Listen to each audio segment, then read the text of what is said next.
大家，我是茱莉亚。今天是2024年10月21，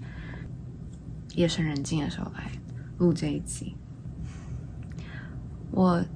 前传，说是前传，其实就是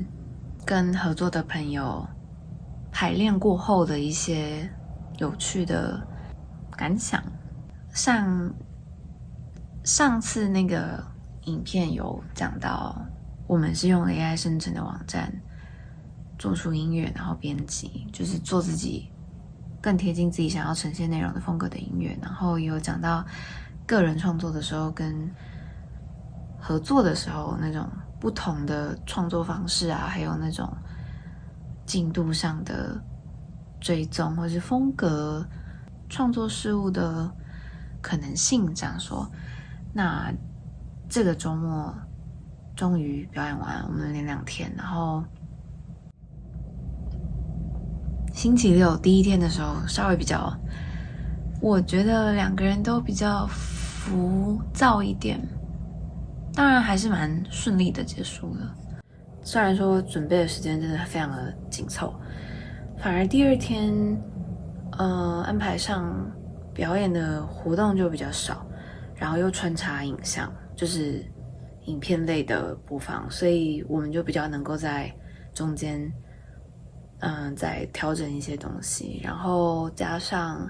毕竟我们第1天已经知道有什么东西要注意了，所以第2天其实比较有余裕一点，比较能专注在那10分钟，很 solid 的很踏实的去演出。我就可以分享一下作为表演者这2天活动发生的事情，跟我们怎么调整，然后作为这一集的分享。首先第1天的时候也没有很晚，7、8点，就是晚上的时间表演，所以其实外面没有阳光嘛，里面就是只有投影的光源。我们原本想要再照一个 spotlight， 可是我们在表演前讨论后发现，我朋友他理想的舞台设计跟我理想的有点不太一样，然后我就重新跟他讨论之后，我觉得改掉好了，就是我们改掉原本说好的样子，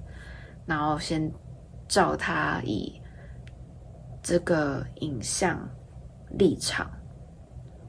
为出发点的方式来拍摄。结果表演完后，他就跟我说，前面有一小段几分钟，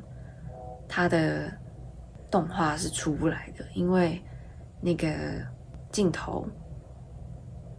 捕捉不到我，因为太黑了。他就才立刻把他的聚光灯打开，镜头才感应得到我的动作才输进去，然后影像才跑出来。当下表演的时候，心里想的只是以为是活动的单位觉得太暗加的灯，我不知道是他，然后是他事后跟我讲的，我就觉得蛮好笑的。但我觉得临场的应变能力真的是都是一点点累积下来的。我的部分就是我发现音乐听起来跟我用手机电脑播不一样，因为可能场地的音响可能是比较，比如说会有那种什么低音喇叭嘛，可能它是着重比较不一样的，然后它又是整个场地在播放，所以我有1-2个我又不知道怎么讲中文，因为我们中文不就是也是用 Q 嘛，就是那个提醒的音就听起来不太一样，或者是我没有办法听清楚，所以我觉得其实有1-2个地方没有办法及时的反应过来，换成了下一个我们想要表达的故事的段落。我们的10分钟有5个人生到死的那个成长到衰落的段落，所以那个音乐是有点像照这样子我在编辑的，所以我都会加一些特别的音效去提醒我说要换了。比如说我弄到这里，然后就那个点击下去就然后再赶快跟着下一个节点下去，就比较哎呀但反正就也过去了，就是不可能突然就暂停说我跳错了重来，这样就不可能会发生这种事嘛。那第2天就因为我们听过了，那他也发现了灯的问题，所以当然我们就大概知道说第二天要怎么改善，然后我们连站位都改了，因为我的那个创作朋友觉得他并没有融进去这个表演的感觉，虽然他只是站在电脑后面操控影像，但他想要也被视为这个表演的部分，所以我们就重新想了一下他可以站的位置，然后我们就赶快把线重新看能不能牵到那个角落，录影也有把它录进去，所以就比较明显的是我们在合作的状态，我就觉得其实这样看起来也是好的，照片也拍出来很漂亮，我们把它视为这个合作模式的起点，我们之后会想要再做更多的不同的主题去发想。总结来说，经验了新的不一样的东西，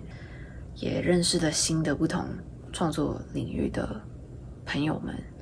虽然大家可能都是艺术设计学院，但是其实我很多影片有讲过，就是英文是 community， 就是那个群体间的生活圈啊，或是我们了解的那些资源啊、联络网啊，其实还是蛮分开的。就是纽约艺文的人事物的生活圈子不一样，但有时候也会交错。像这次的活动，他们认识的人就比较都是做数位媒体、新媒体、很科技的技术在创作或使用，他们在跟不一样的东西结合，这样音乐啊，或是现场的表演。总而言之，这一次分享的内容，那其实我在录这一集的中间，我听了3-4次吧。我每次录到一半，我的手机一直跟我说：“你的手机没容量了，没容量了，没容量了。”然后我就要一直停下来，点进去删大档案，再回来录。害我其实刚刚我一度已经不知道我在讲什么了，甚至现在我也有点不知道现在是够还是不够，因为我不想要做太长一集，但是我怕我等下剪出来又不够长，有点内容不够丰富，但大概今天就是这样。大家有兴趣的话可以再讲一次，追踪我的 Instagram 或是追踪我另一个频道，他们两个是比较我属于真的很把他们当作品集在放内容的